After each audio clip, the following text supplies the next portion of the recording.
ఓం శాంతి 22/1/1969 బ్రహ్మబాబా అవ్యక్తమైన తర్వాత 2 గంటల భోగ్ సమయంలో వతనం యొక్క సమాచారము సందేశీ ద్వారా. ఈరోజు వతనం వెళ్ళేసరికి బ్రహ్మబాబా ఇక్కడ ఎలాగైతే మాట్లాడతారో అలాగే అక్కడ కూడా మాట్లాడారు. బాబా అన్నారు, పిల్లలు భోజన సమయం అనుసరించి ఆలస్యంగా వచ్చావు అని.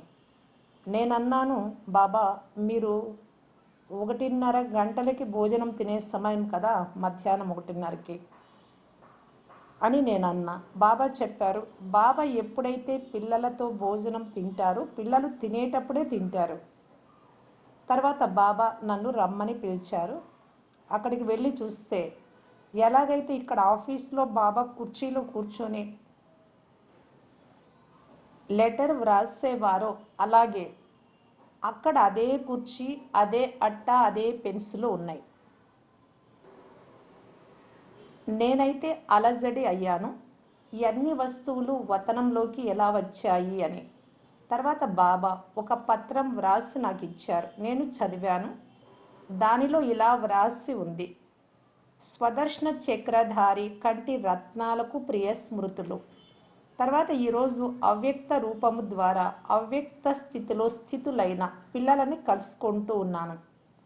ఇక 2వ పేజీలో ఇలా వ్రాసి ఉంది, పిల్లలు సాకార రూపము ద్వారా ఏవైతే బాప్దాదా శిక్షణలు లభించాయో వాటిని విస్తారం చేసుకుంటూ ఉండండి అని. వీడ్కోలు తర్వాత బాబా ఎలాగైతే సంతకం చేస్తారో అలాగే సంతకం ఉంది. బాబా అన్నారు, నా సమయం అనుసరించి లెటర్ కూడా వ్రాసాను, ఇప్పుడు భోజనం కోసం ఎదురు చూస్తున్నాను అని. తర్వాత నేను భోజనం తినిపించాను. బాబా అన్నారు, వతనంలో వస్తువులు తింటాను కానీ యజ్ఞ భోజనం యొక్క రసన చాలా మంచిగా ఉంటుంది. శివబాబా బ్రహ్మబాబా ఇద్దరు కలిసి కూర్చున్నారు. తర్వాత బాబా ఒక దృశ్యం చూపించారు. ఒక సాగరం ఉంది, దానిలో చాలా వేగంగా అలలు వస్తూ ఉన్నాయి. బాబా అన్నారు, ఈ సాగరం మధ్య అలలలోకి వెళ్ళు అని. నేను ఇంత వేగమైన అలలలోకి ఎలా వెళ్తాను అని భయపడ్డాను. కానీ బాబా ఆజ్ఞ ప్రకారం పాదం పెట్టాను. ఎక్కడైతే పాదం పెట్టానో అక్కడ అలలు సమాప్తి అయ్యాయి, శాంతిగా అయిపోయాయి.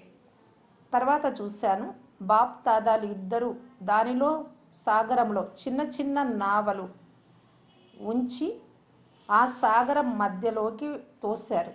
కానీ సాగరం యొక్క అలలు రావటంతో అవి మాయమైపోయాయి నావలు. కొన్ని నావలు అలలతో పాటు అటు ఇటు ఊగుతూ ఉన్నాయి.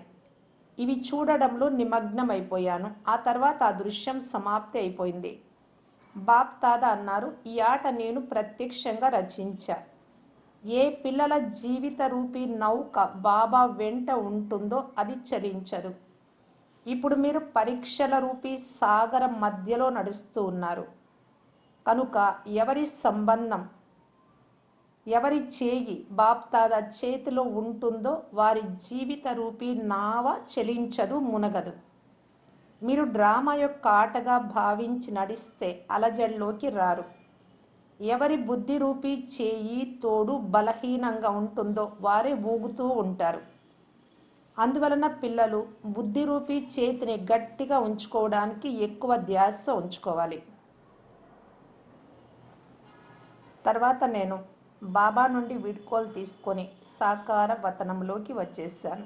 ఓం శాంతి.